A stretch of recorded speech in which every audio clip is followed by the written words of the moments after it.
which is the principles of taxation. All right. Now, for principles of taxation, it is important to first and foremost identify or come to terms or be in the know of what the term principle entails. Okay.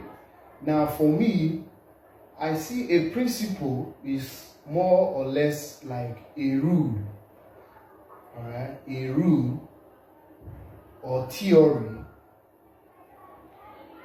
You can even say a constant rule or theory that explains the behavior or procedure of a thing or a concept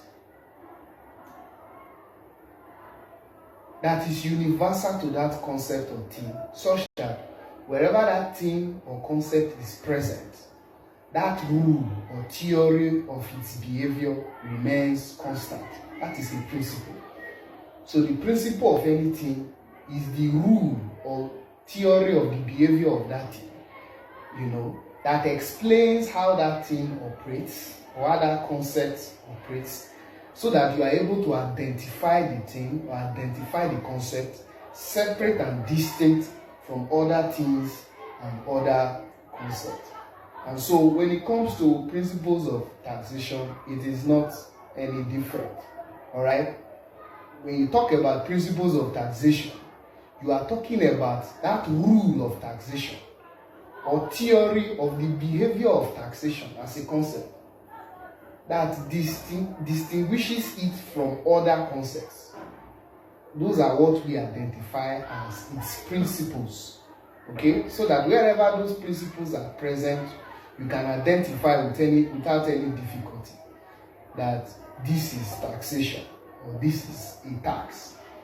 All right? So that is what a principle is. Now, in my book, Immensely on Taxation Law, at page 22 to be precise, I had, listed some definitions of the term principle. We've looked at the Oxford Advanced Learners Dictionary, which defines a principle as a law, a rule, or a theory that something is based on. We also look at Merriam-Webster's dictionary that defines a principle as a comprehensive fundamental law, doctrine or assumption of something, or a rule or code of conduct of that thing. Dictionary.com defines principle as, it gives several sets of definitions of principle. Alright, firstly, it looks at principles as, says it's a fundamental or general truth of law about a thing. Or it also looks at principle as a rule or law concerning a natural phenomenon. It also says that principle is the behavior of a system or an underlying or guiding theory or belief about something.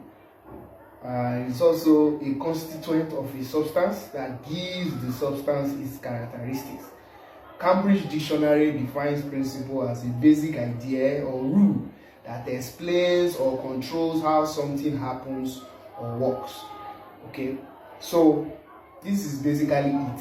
It's a rule or a theory that explains the behavior, or if possible, defines or identifies the behavior of a thing or concept that distinguishes that concept from other things, so that whenever those principles are present, you identify that concept. So that is in the same line with what these definitions have tried to profile. Okay, now having said that, there are two types of, or if you like, you can say two sets of principles of taxation. Alright, two sets. And why are they two sets? Because these types of principles operate within a given subject matter or category. They are not, they do not mix. Alright, and one is the economic principles of taxation, the other are the legal principles of taxation. Now, economic principles of taxation are those principles identified with taxation that operates within the ambit of the interaction between taxation and the economy. Right? So whenever you are looking at taxation from the angle of its interaction with the economy of a sovereign state or of a community or of an area, right, there are principles of taxation tied to that economic overview or economic analysis of taxation. Now, on the other hand, you have legal principles of taxation. Now, just like its counterpart in the economic sphere, principles of taxation that involves, all right, the interaction between taxation and the law of that sovereign state or community or place are what we refer to as legal principles. So they do not they are not the same thing. Okay? So when you are looking at taxation in terms of its interaction with the economy, you look at the economic principles of taxation, and when you are looking at taxation in terms of its interaction with the law, then you look at the legal principles of taxation. All right. Now, in my book, particularly at page 24, I identified, borrowing from the authors, Messrs. Ibinovia and Uyoka, I identified certain economic principles of taxation which they highlighted, and I agree with them. First is that now when you are looking at tax in its interaction with the economy, the first economic principle of taxation is that taxation should be convenient. It's always convenient to the taxpayer in terms of having a reasonable ability to pay. Okay?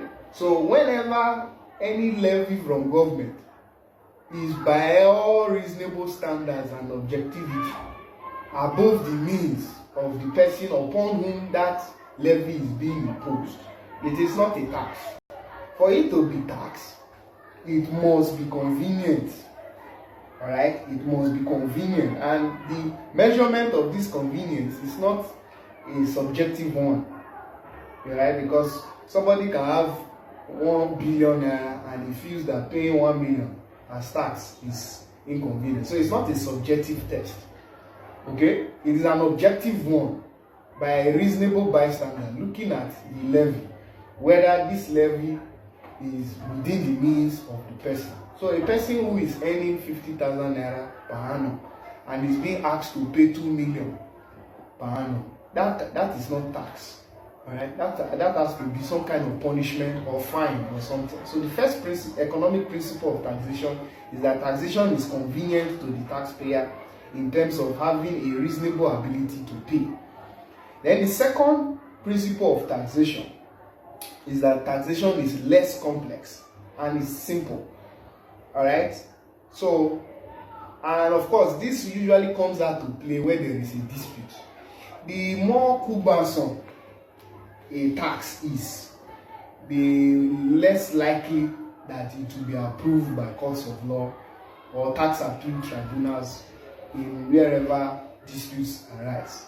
Okay. So a tax must be clear, because don't forget, in most countries of the world, including Nigeria, all right, a criminal offense must be in writing, and the content of that written offense must be clear to the accused person.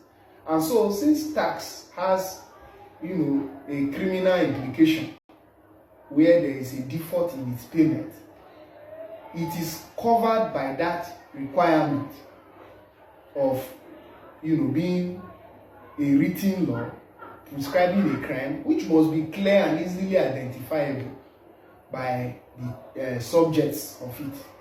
Okay, so Section 36 of the 1999 Constitution of Nigeria, which contains the fair hearing provisions, has one of its elements that to the effect that, you must afford